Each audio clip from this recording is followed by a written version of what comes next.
Robo las miradas siempre al pasar, quemando llantitas por el bulevar. Recuerdo en Nogales lo que nos pasó. What's going on, you guys? Welcome back to the channel. So in today's video, we're finally going to be doing the first upgrade to the Tahoe. We're going to be installing LED pods for the reverse lights. They're the flush mount ones, you know, the ones that had inside the bumper. You know, anyone can, you know, hook them up to the reverse lights, you know, make them work. But the way I want to have them set up is have them connected to a switch to where, you know, if I want to turn them on without the reverse, just hit the button, they'll turn on. So let me show you guys what we're going to be working with today and show you all the stuff we're going to need. So, all right, so this is pretty much all you're going to need here. The main part, which is the harness, is not on the bed, but I'll be showing that here in a minute. So other than that, you're going to need your LED pods. These are the flush mount ones. This whole backside hides inside the bumper, and all you see is this front piece. So you're going to need that. A couple different electrical connectors, angle grinder, a drill bits, tape measure, you know, stuff like that. So also be handy if you have some masking tape. I'll be showing you here why. All right, so first thing you want to do, get your masking tape, mask off the bumper. It does help when you want to outline your bumper for the LED pod.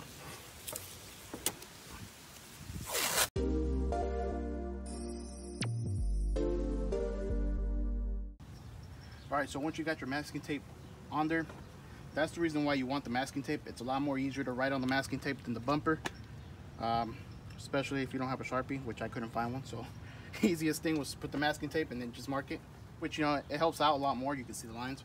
So anyways, what I did, I took off this cover, face cover, took off the Allen screws, and just use this as my template, I guess, right there.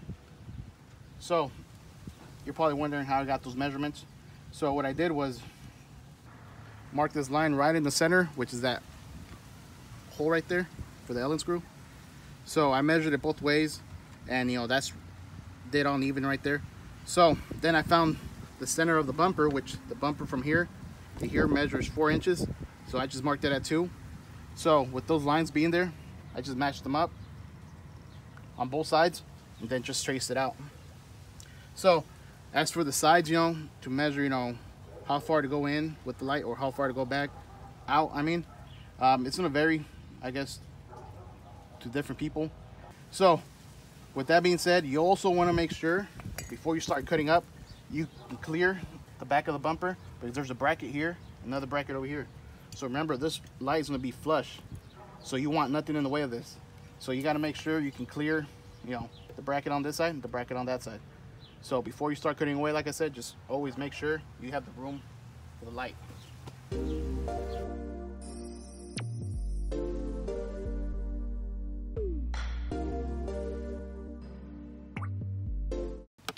Alright, so there we have it. It's cut out. Still got to clean it up a little bit on the edges. You don't want any sharp edges, you know. You're going to want to put the faceplate back on. Measure it. And it's going to look something like that. And then you're going to want to go over it with the pen. Mark your holes. That way you know where to drill out. And then you can mount it up. But, you know, first I'm going to clean up the edges a little bit. And then we're going to drill the hole. So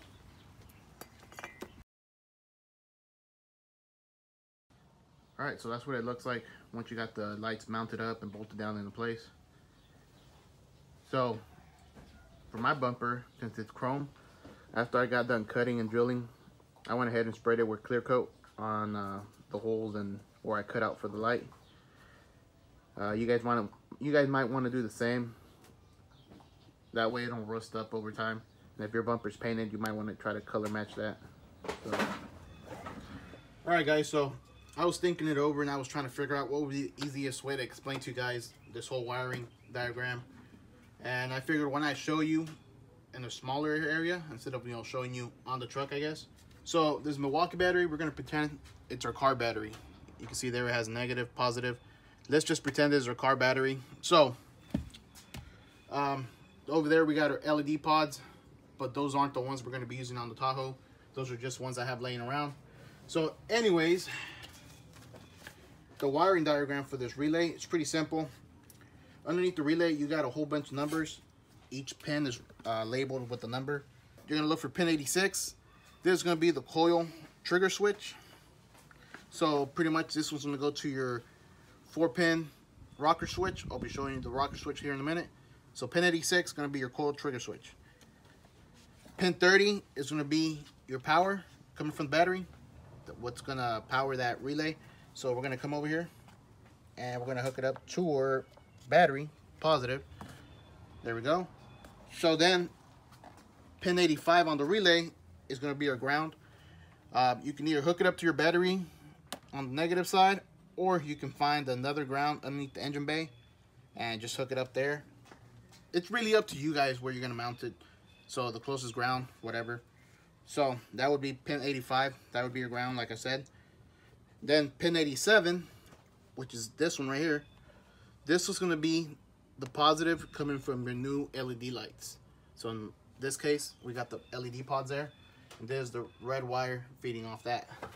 So for the negative on the LED pods, you got two ways you can do it. You can either run a whole new wire all the way up to the relay. And in this case, that's what I'm going to be doing just to show you guys for reference. Because obviously the lights are not mounted up anywhere. So we're going to take this negative here. And we will be T-tapping in this negative right here. The one that's leading to the Milwaukee battery. Just because, you know, it would be easier just to mount the ground back there somewhere behind the bumper. In my case, since, you know, that's where we're installing the LED pods. But, you know, you can either run a new wire. It's up to you guys. Alright, so that's pretty much it for the relay. Now for the rocker switch. Remember, we got this on the relay. We got pin 86, which is our coil trigger switch. This is going to hook up to your rocker switch. That's what's going to send the signal to the rocker switch and let it know it's on. So behind the rocker switch, we got 4 pins as well, and they're all numbered. So for pin 86 on the relay, you're going to hook it up to pin number 2 on the rocker switch, which is this one right here. Like I said, they're labeled, so once you guys have it in your hand, you'll know which goes where.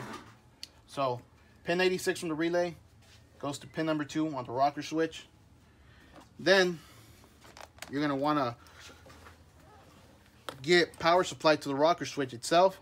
So again, you can either hook it up to your battery, or you can find a wire somewhere underneath the dash that only gives this rocker switch power whenever the key is in ignition. That's probably the way I'm gonna go, but like I said, since I am showing you guys just here with this Milwaukee battery, I'm just gonna hook it up directly. So I T-tapped into it. Just makes it a lot easier. And that one's gonna go into pin number 8. So just look for pin number 8 on the rocker switch. Then we got pin number 7 on the rocker switch. That's going to be your ground. And the ground is not really needed. It's only for the LED light on this rocker switch here. So, like I said, that's up to you guys if you guys want the light or not. And then pin number 3, which is all the way down here, that's going to be the positive coming off the reverse lights. So you're going to have to run a wire from the reverse light, tap it into the reverse light all the way to this rocker switch, and that's going to be pin number 3. So it should work the way we have it just now, other than, you know, the reverse light's not being hooked up to the rocker switch, but I think it should turn on right here. And there we have it. So this is a on, off, on switch. So it's either on, off in the middle, and then on. So you can turn them on without the reverse being engaged, or you can, you know, have them on every time you hit the reverse, or you just have them off. So this thing does come handy in that sort of way. So all right, so first thing you're gonna want to do before you start messing around with the wire harness, you're gonna want to remove this plate right here, this little elbow. I believe they're 13 mils. You got 2 here, 2 there. Remove them. Then you're gonna want to remove this fuse box cover thing. So the fuse box only has a couple of clips on this side. Just pull those tabs and pretty much ready to go once you take this off.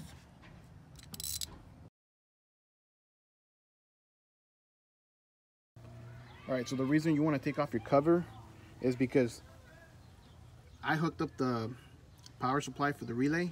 The relay's right there. That's where I mounted up to that box right there. We got our power for the relay to this post right here. So for the ground, I just ran my ground right there to that existing ground right at the engine bay.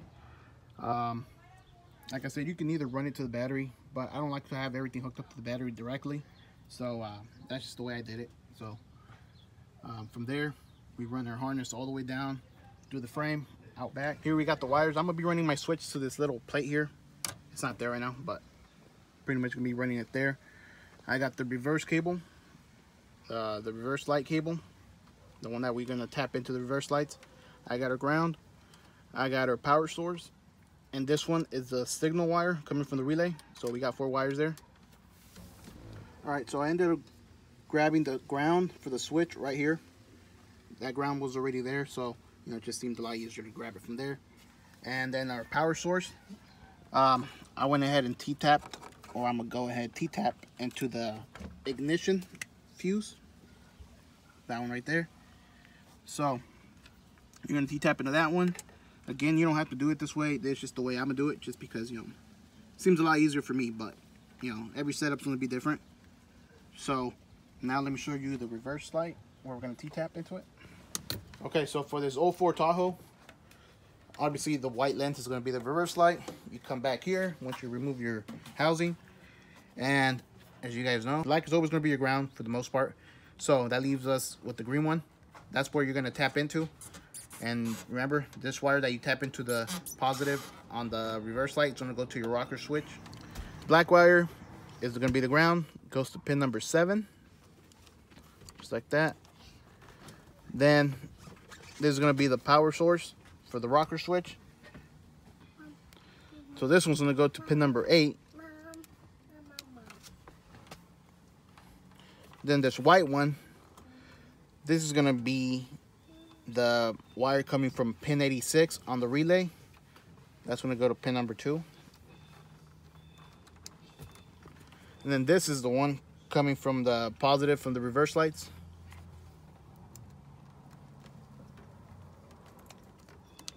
There we go. So with that being in, it should work. So let's go ahead and see if it works or not. All right, so once you guys got your switch already wired up and you got everything intact, it should look something like this. So that's, you know, with the switch, turn them on manually without the reverse being engaged.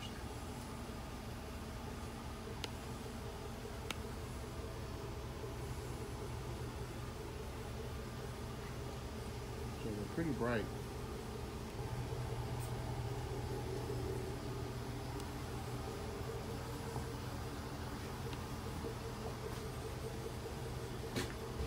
Alright, so now we're going to turn them on.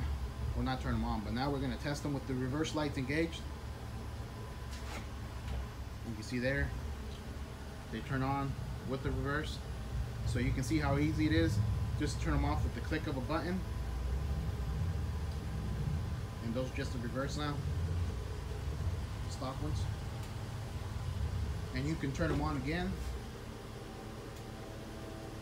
So you can control it, you know, with the switch. Either have them on with the reverse at the same time, or just have them on manually. It's really up to you guys, or you can just turn them off completely.